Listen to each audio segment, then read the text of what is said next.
By the end of this video, you'll know the evolutionary truth about fruit and why that healthy morning banana might actually be sabotaging your weight loss goals. Now, before you roll your eyes, let me clear something up.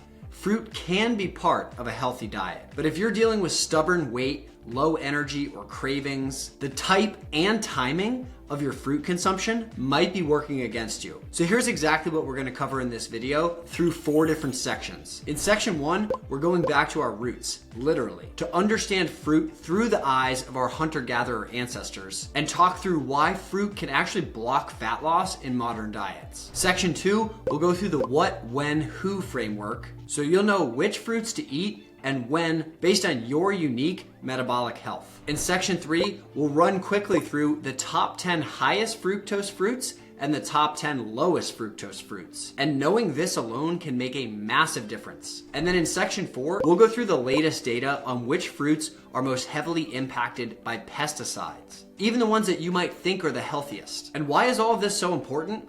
Well, because right now, according to recent research, 93% of Americans have some degree of metabolic dysfunction. And fruit impacts your body differently based on the health of your metabolism. I've read more than 100 books from some of the smartest minds in nutrition, energy metabolism, hormones, and longevity. And this video pulls from each of those books, covering ancestral biology, metabolic research, and real-world coaching insights, so you're not stuck guessing anymore.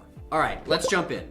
Imagine this. You're trying to lose weight. You've cut out junk food, you've started exercising, maybe you're even routinely skipping dessert. But every morning, you're still reaching for that half of a banana, an apple, or a smoothie because you've been told fruit is healthy. But here's the harsh reality.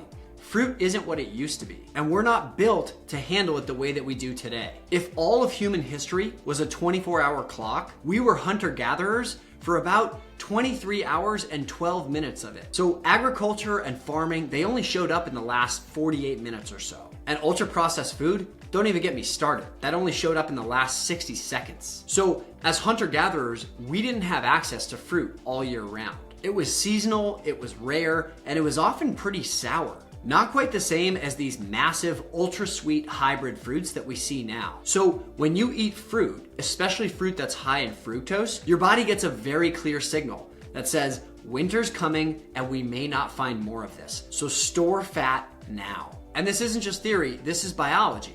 Fructose, one of the main sugars found in fruit, bypasses normal energy metabolism and it tells your liver, convert this to fat. So if your metabolism is already struggling, and 9 out of 10 adults in the United States have some degree of insulin resistance, so even an innocent piece of fruit could be sending your body the wrong message and keeping you stuck. I'm not here to demonize fruit. I'm just here to give you some context. I work with real people, busy professionals, tired parents, folks that are trying everything they can to lose weight and optimize their long-term health. And oftentimes, the results start happening when we simply adjust the intake of certain variables like their fruit. What kind, when they eat it, how much they have, and we'll cover a lot of that later in the video. But here's an example just to illustrate the point.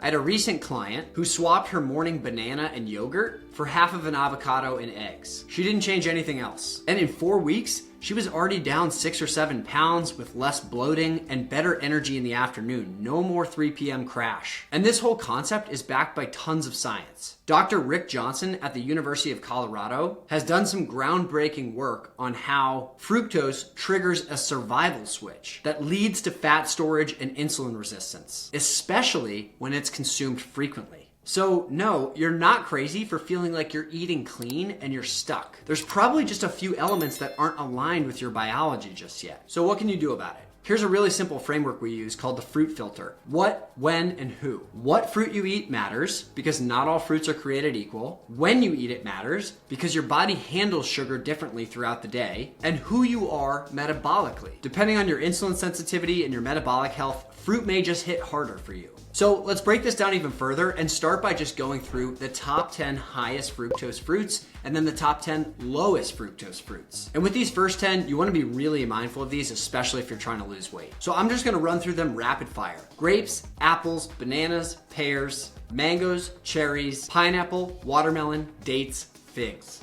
Those are the top 10 highest fructose fruits. They are sweet, they are delicious, and they're sending your body direct signals to store fat, especially if you're eating them too frequently or you're eating them without fiber, protein, or movement. Now, let's contrast that with the 10 fruits that are lowest in fructose. And these ones are much better for fat loss, especially if they're eaten after a meal or after exercise. Number 1 are avocados. Yes, avocados are fruits. Number 2, olives.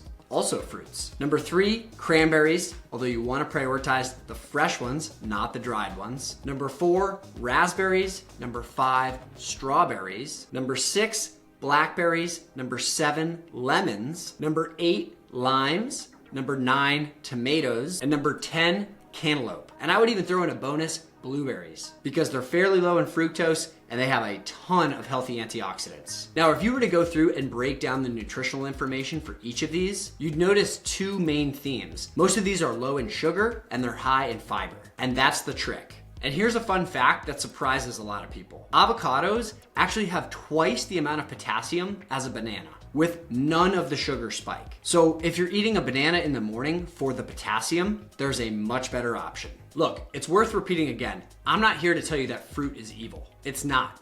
It's natural. It's loaded with healthy phytonutrients, vitamins, and minerals. And for metabolically healthy people, it's an important component to a long, healthy life. But as I said before, the version of fruit that we have today in most grocery stores is not the same stuff your ancestors picked off a tree. A modern apple has 10 times more sugar than its wild counterpart does. And those grocery store strawberries, most of them are so genetically modified for sweetness that they're completely unrecognizable to their ancestors. Not to mention, non-organic strawberries are one of the most heavily impacted fruits when it comes to pesticides. The Environmental Working Group has independently found up to 20 different pesticides on a single strawberry. And there have been other independent studies that have documented up to 42 different types of pesticides on a single strawberry. And no, it's not worth the trade-off for the nutritional content. And strawberries aren't the only fruit or vegetable that's impacted by pesticide exposure. Thankfully, the Environmental Working Group puts together 2 different lists every single year.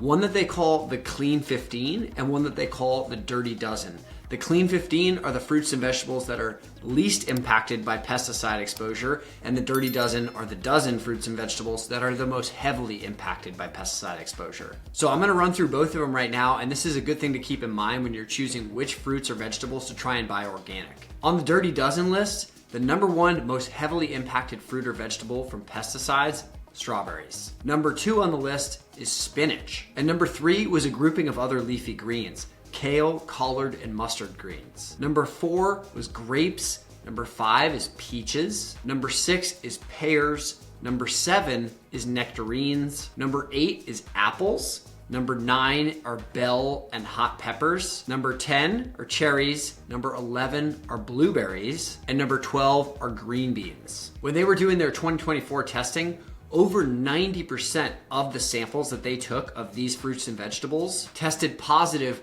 for at least 2 or more different pesticide residues. And some samples, like the strawberries, contain more than 20 different types of pesticides. Now on the flip side, these are the fruits and vegetables that they call the Clean 15s. So these are the least impacted by pesticide and agricultural toxin exposure. Number 1 on the list is avocados. Number 2 is sweet corn. Number 3 is pineapples. Number 4 is onions. Number 5 is papayas. Number 6 are frozen sweet peas. Number 7 is asparagus. Number 8 is honeydew melon. Number 9 is kiwis. Number 10 is cabbage. Number 11 is watermelon. Number 12, they did another grouping of different types of mushrooms. Number 13 is mangoes. Number 14 is sweet potatoes. And number 15 is carrots. Roughly 65% of the samples that they had gathered from these fruits and vegetables had no detectable pesticide residue. So these 2 lists can be really helpful to refer to when you're deciding where to invest your money to buy organic. Because yes, even a little bit of these toxins can disrupt your hormones, your liver, your gut, and your overall metabolism. I'm not here to scare you. I'm just here to give you the information because this is the stuff that not enough people are talking about, especially when they're referring to the outdated food pyramid. Now, if you're sitting there wondering, do I have to give up fruit forever? The answer is definitely not. But you do want to be strategic. And here's how you can do that starting tomorrow. If you're trying to cut fat or lose weight, skip the fruit first thing in the morning. Have it post-workout or with a high protein, high fiber meal. And try to choose lower fructose fruits during the periods of time when you're trying to lose weight. When you do that and you pair the fruits with some fats and proteins, you're gonna blunt the blood sugar spike, and so you're gonna reduce the signal that your body receives to start storing fat. Definitely try to prioritize organic berries over tropical fruits. And when you do buy non-organic, just make sure to wash them very thoroughly. Even putting them in a mixture with some baking soda for 15 minutes can wash off a significant portion of the pesticide residues. And when you get non-organic fruits, it's a good idea to peel off the skins. Even though it does reduce some of the nutrient content, it'll help you reduce the exposure you're getting to the pesticide residues. Another important thing to do is just diversify your diet. Your best bet is to incorporate a variety of different fruits and vegetables because it's unavoidable to consume some of these pesticide residues. So by diversifying your diet, you can at least minimize repeat exposure to the same pesticides. The last reminder on this list that I want to leave you with is just to remember that just because it's natural doesn't mean it's harmless. And now you know the truth. Fruit isn't bad, but it's definitely not a free-for-all. Our ancestors did not eat fruit year-round. So when you do that, you're telling your body around the clock that it should be preparing for winter. And the fructose in fruit triggers even more fat storage if you're already metabolically compromised. So it could be worth it in the short term if you're trying to lose weight and regain the health of your metabolism to cut most fruits out entirely. Because I hate to break it to you, but that half or whole banana in the morning might be slamming the brakes on your weight loss goals. If you found this helpful and you're serious about transforming your energy, your body, and your metabolism, then be sure to subscribe and turn on notifications. I post short tips and tricks almost every day and more deep dive educational videos like this every other week. Remember, fruit doesn't have to be the villain, but if you're not paying close attention, it can become your silent enemy. So take control and use nature wisely because your biology is listening. I'll see you on the next video.